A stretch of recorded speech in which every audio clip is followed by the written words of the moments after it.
Hi folks, welcome to my irregulars and those of you who are walking through the door for the first time. Just back from a trip to Scotland, tasted many whiskies. We also introduced one of the travel companions to a whisky liqueur known as Drambuie. This is used in a very popular cocktail called a rusty nail, but there's actually another cocktail. Maybe it's not quite as popular. Maybe it's an underdog. Yeah, that's it. On this episode of At the Mahogany, we are going to be doing the Underdog cocktail. Well, let's talk about Drambuie quickly for a second, actually. So Drambuie, it was said or alleged that after the Battle of Culloden in 1746, Bonnie Prince Charlie sought refuge from the Clan MacKinnon on Skye. And as a thanks for that refuge, he gave the Captain John MacKinnon, leader of that clan there, the recipe, or a recipe for a whisky liqueur. Historians, they're not quite sure about it. Was it just a marketing ploy that was used by Drambuie? It's a very nice one though. I just imagine little Bonnie Prince Charlie, he's got his little book, maybe he's like, thinking down the road, maybe the Savoy cocktail book or something like that. Harry Craddock is going to be in the future, and he's like, you know what, I've got to get a jump in this. So he started putting together his little cocktail list as he's roaming around the Highlands in his kilt and fighting off the English, I don't know. Is he going to be making cocktails? Is he going to be making liqueurs from whiskey and herbs and spices? Who knows? But you know what? It's a nice little story anyway, so why not? Anyway, whoever had this recipe, John MacKinnon, anyway, what John MacKinnon did is he actually passed this on to an individual by the name of John Ross when he passed away. I think, was that 1849? He passed away, John MacKinnon, passed it on to John Ross, who had the Broadford Hotel in Skye. So you see, this is the liqueur of the Isle of Skye liqueur. So this is where some of that naming convention is actually coming from, and the history of it as well. So John Ross, he actually developed this a little bit further at the hotel.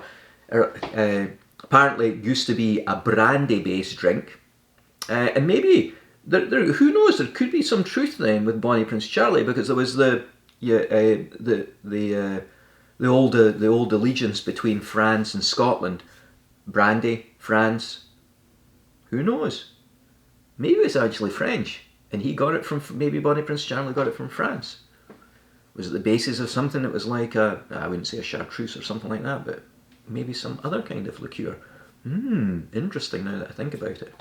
Anyway, John Ross, he played around with it, got it into whiskey as a whiskey base, gave it to his residents at the hotel, they loved it, developed it, blah blah blah. He patented it in the late 1800s, or trademarked it, and that's what I have just now.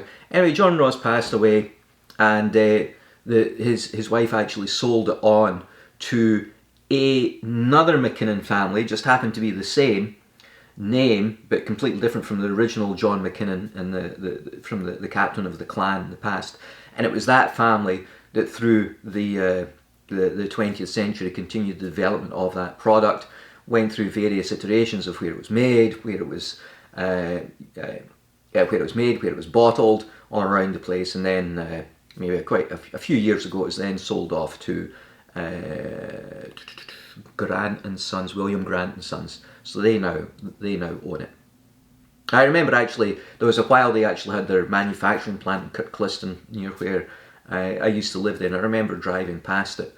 Couldn't really smell anything, and somebody had told me back then that there was only 15 full-time employees at most that actually worked there, which was quite incredible if that's true for the amount of product they actually developed. And really in the 1980s it was very, very big. Then there's been a bit of a lull. I'm hoping, there is a bit of a comeback as well. And hopefully use it in cocktails, that will certainly market it a little bit more as well. But there was a great commercial in the advert in the 1980s, a sort of James Bond style theme, where, a man will do anything for a bottle of Drambuie. Look it up on YouTube, you'll find it there somewhere. It's just it's cute, it's nice. It's pretty funny actually at the end of it. Alright, that's Drambuie. But how does it actually taste?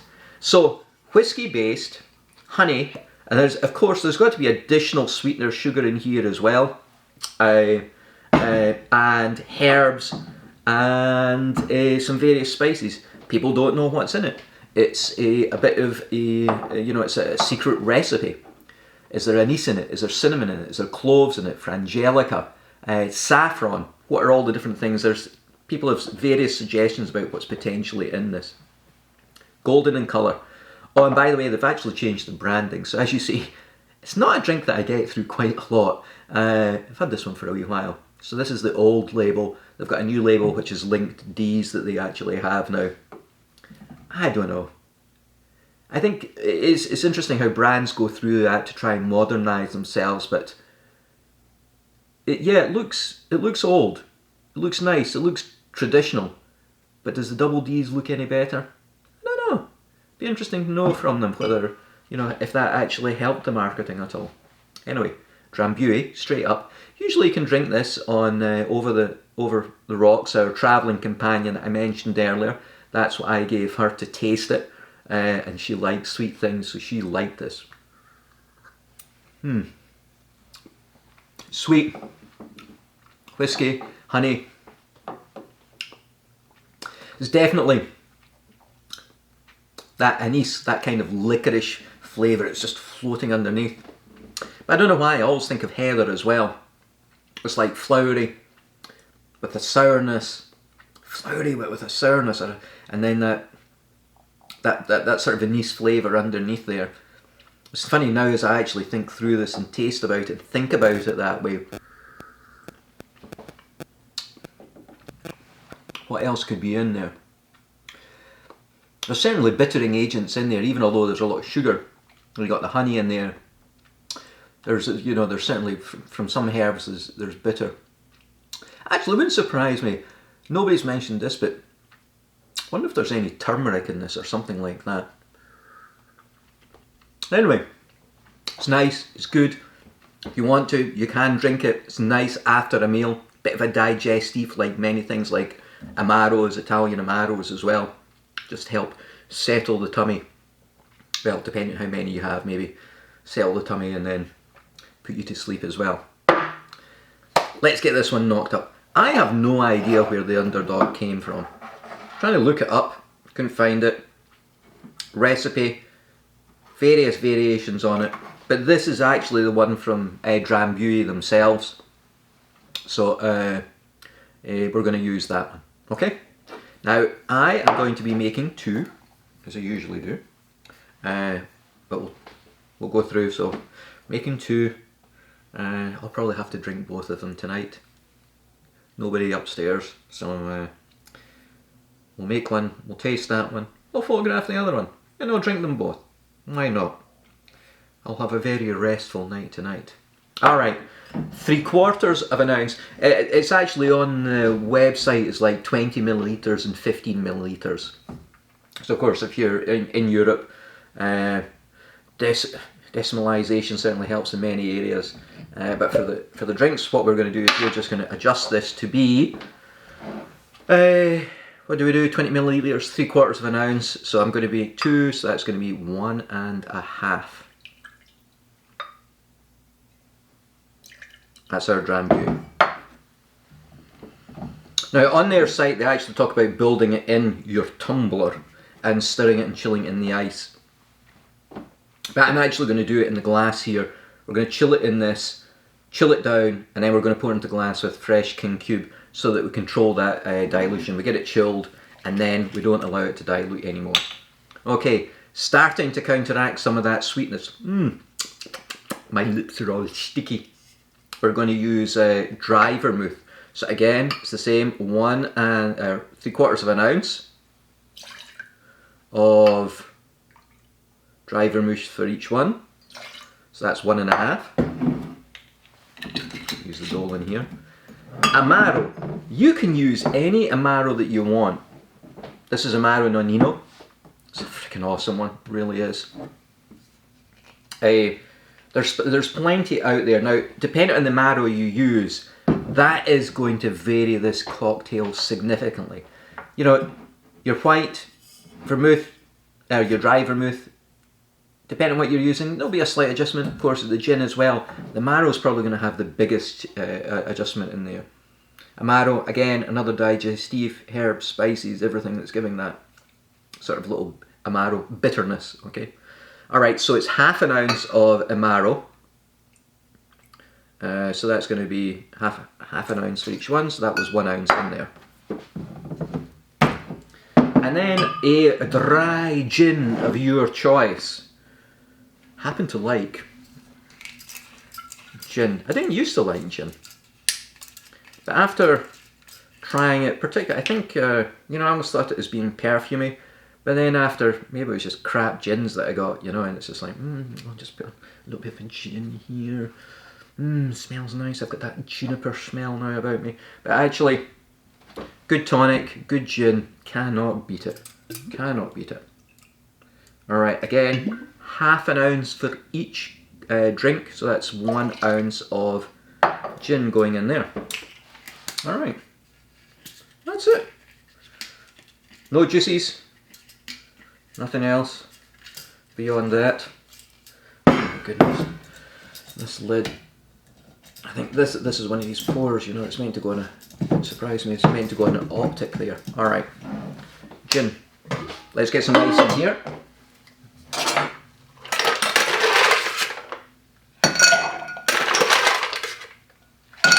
Load it up with the ice. You want to chill this down as quickly as possible.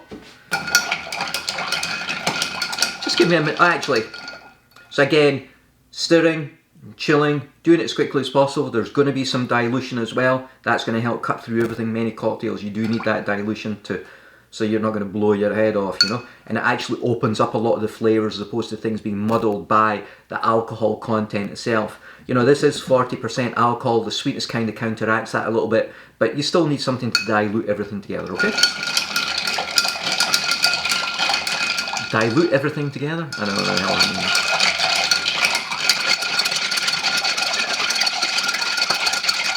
Okay, we are chilled. As I mentioned, now that you got it chilled, you want to control the ongoing dilution, but you want to keep your drink cold. So a king cube, a large ice cube, square, round, rectangular, whatever you want, just use it, okay? Right, and then strain into your glass.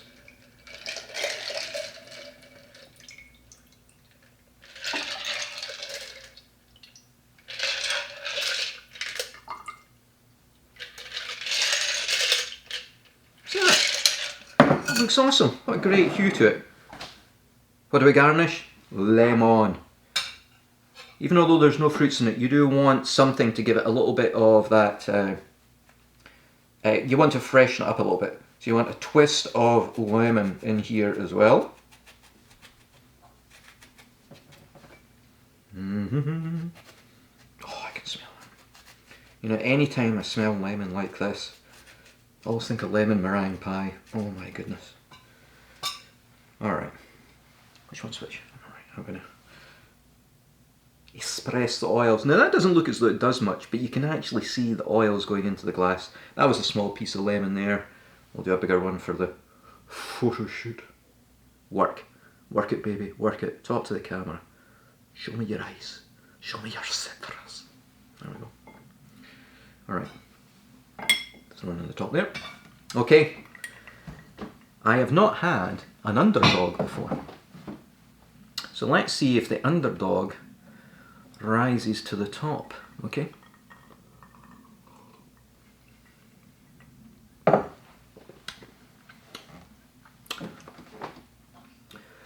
That is, what's interesting is the Drambuie is very sweet and strong by itself, and because I'd already tasted it, I was expecting a little bit like a punch in the face from that. It's not at all. It's there. Vermouth is coming through though. It's freshened it up. The Amaro, particularly the Nino, the Nonino, it's partnered well with the Drambuie itself. It's not overpowered it, This has got it's got strong flavour, but it's not overpowered it. And the gin is just giving a little bit of that, a lift of the alcohol content there as well. I mean, this is, you know, Tanqueray, it has, you know, it's got flavour itself, but it's not overpowering in any way, so it's not doing anything to destroy the flavours of any of the other drinks in here. Let me go for another taste here. It's very light actually overall.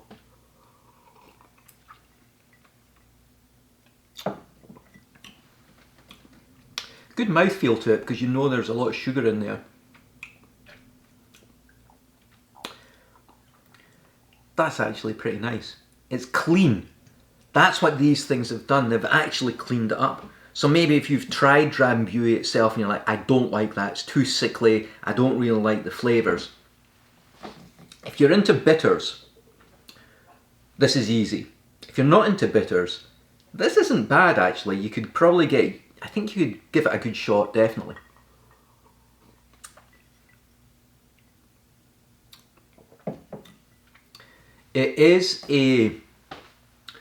It's unique. I am going to say, now I know that all the cocktails that we do, we make, we try, Rusty Nail, you know, Rusty Nail's like a very strong dry, you know, it's just whiskey and Drambuie. But all the cocktails we do, they are all unique in their own way. What the fuck does that mean, you know? This though, it's unusual. It really is. It's very likeable.